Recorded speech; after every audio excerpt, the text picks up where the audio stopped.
ముఖ్యమంత్రి రేవంత్ రెడ్డి గారు షాద్నగర్ ఎమ్మెల్యేని పట్టుకొని బట్టలు ఉతుక్కునే జాతి మనిషి వచ్చి ఎమ్మెల్యేగా అయిండు అని చెప్పి ఒక మాట చెప్పిండు. సరే, ఆయన ఏ ఉద్దేశంలో అన్నాడు పక్కకు పెడితే కానీ ముఖ్యమంత్రి రేవంత్ రెడ్డి గారు కాయకష్టం చేసి బట్టలు ఉతుక్కొని ప్రజల ఆరోగ్యాన్ని పరిరక్షించేటువంటి రజక సోదరుడు ఎమ్మెల్యే కావడానికి 100% అర్హత గలడు. ఎందుకంటే మన రాష్ట్రంలో లంగలను, దొంగలను, కబ్జాకోర్లను, బ్లాక్ మెయిలర్లను, ఇటువంటి వాళ్ళని ఎంతోమందిని ఎమ్మెల్యేలను చేసుకొని ఉన్నాం మనం. కాబట్టి కష్టపడేటోడు ఎమ్మెల్యే అయితే తప్పేం లేదు. రెండో విషయం ఏంటంటే ఆ రజకుడు బట్టలు ఉతుక్కునేటువంటి శాఖలైన, బట్టలు ఉతుక్కునే జాతిలో పుట్టినటువంటి శాఖలైన అని మీరు చెప్పారు కదా. ఒక్కసారి శాఖలైలమ్మని గుర్తు చేసుకో. మీ కులస్తుడైన వెదిరే రామచంద్రారెడ్డిని పండబెట్టి తొక్కింది శాఖలైలమ్మ మహిళ. విష్ణు రామచంద్రారెడ్డిని పండబెట్టి తొక్కి పరుగులు పెట్టించింది అక్కడి నుంచి. ఆ రజక బిడ్డనే, ఆ రజక జాతి బిడ్డనే. సో ఇది చెప్పారు కాబట్టి అది కూడా మాట చెప్తే బాగుండేది. మా రాక్షసులను పండబెట్టి తొక్కినటువంటి చరిత్ర రజకులకు ఉన్నదనేటువంటి మాట చెప్తే అది బాగుండేది. కొద్దిగా ముఖ్యమంత్రి గారు ఈ జాతుల గురించి మాట్లాడేటప్పుడు కొంత అహంకారం తగ్గించుకొని మాట్లాడితే కూడా మంచిది. చేపలు పట్టుకునే ముదిరాజు, చేపలేనా వాళ్ళు పట్టింది? ఏం తెలుసు? రజకుల చరిత్ర ఏం తెలుసు మీకు? మేడేలే మహాచక్రవర్తి తెలుసా? ఆ జాతి నుంచి వచ్చినటువంటి వాళ్ళు, వాళ్ళ కింద ఊడిగం చేసింది కదా మీరు. ముదిరాజులు, వాళ్ళ పేరులోనే రాజాని ఉంది. ఎన్నో రాజ్యాలను పరిపాలించినటువంటి ముదిరాజులను చేపలు పట్టుకునేటువంటి, చాలా సింపుల్గా చెప్తాను, ఎంతమంది దొంగలను, కబ్జాకోర్లను, లూటీకార్లని, ఎంతమందిని ఎమ్మెల్యేలను చేసుకున్నాం, ఎంతమంది బ్లాక్ మెయిలర్లు ఉన్నారు అక్కడ. వాళ్ళని ఇడిచిపెట్టి కష్టపడ్డోళ్ళను ఆ జాతి నుంచి ఏదో మహాపాపం అయినట్టుగా, వాళ్ళు కానే కాకూడదు అన్నట్టుగా మీరు మాట్లాడే విధానం ఏదైతే ఉందో తెలంగాణ బీసీజేఏసీ తీవ్రంగా ఖండిస్తూ ఉంది. దీన్ని మీరు రజక సమాజానికి క్షమాపణ చెప్పండి, ముదిరా సమాజానికి క్షమాపణ చెప్పండి. ఎస్, పొరపాటున అన్న అనేటువంటి మాట చెప్పండి. చూద్దాం ఏం చేస్తాడు. కానీ అలాంటి మాటలు ఇంకొకసారి ఎవరైనా మాట్లాడితే మా బీసీల కుల వృత్తుల మీద, మా బీసీ ప్రజల మీద మాట్లాడితే చూస్తూ ఊరుకోవడానికి సిద్ధంగా లేము. చాలా మంది తెలియదు కానీ యాక్చువల్గా బీసీల కులాలకు సంబంధించి ఆ కులాల పేర్లనే తిట్లుగా వాడుతున్నారు. కులాల పేర్లనే తిట్లుగా వాడుతున్నారు.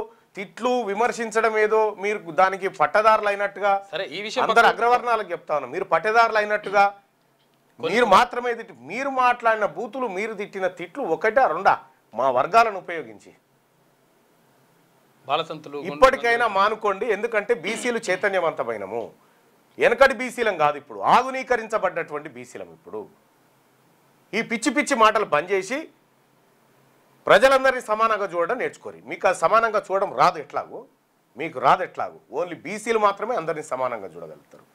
ఇక ఈ టాపిక్లోకి వెళ్తే, సరే, ముఖ్యమంత్రి గారికి బీసీజేఏసీ తరఫున మళ్ళొక్కసారి చెప్తా ఉన్నాం, అటువంటి వ్యాఖ్యలు చేయకండి.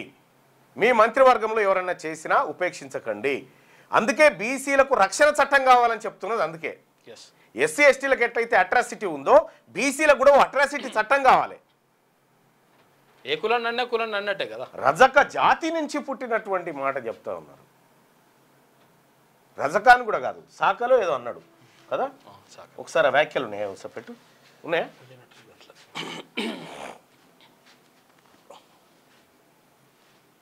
నాకు ఎవరో పంపిరు, నేను చూడలే వాస్తవానికి.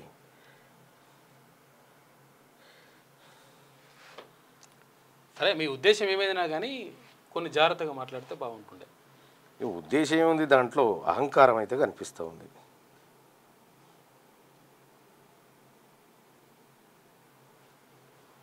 చూడు,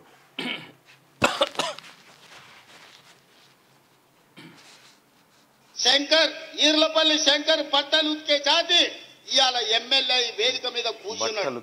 జాతి చేపలు పట్టుకునే శ్రీహరి ఈ రోజు మంత్రి అయ్యాడు.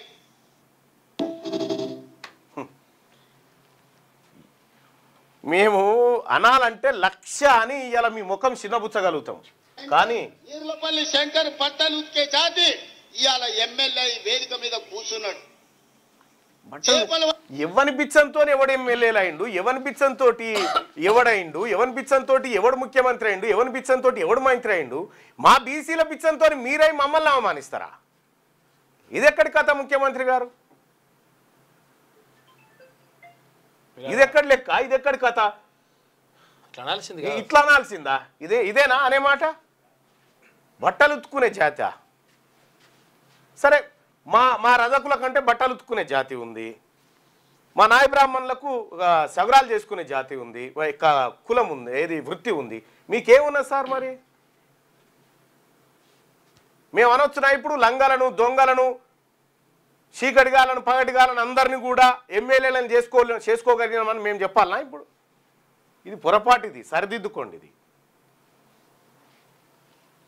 బలహీన వర్గాల ఎమ్మెల్యేలు అంటే ఒక గట్ల ఈజీగా బట్టలు ఉతుక్కునే జాతి అంటాడు.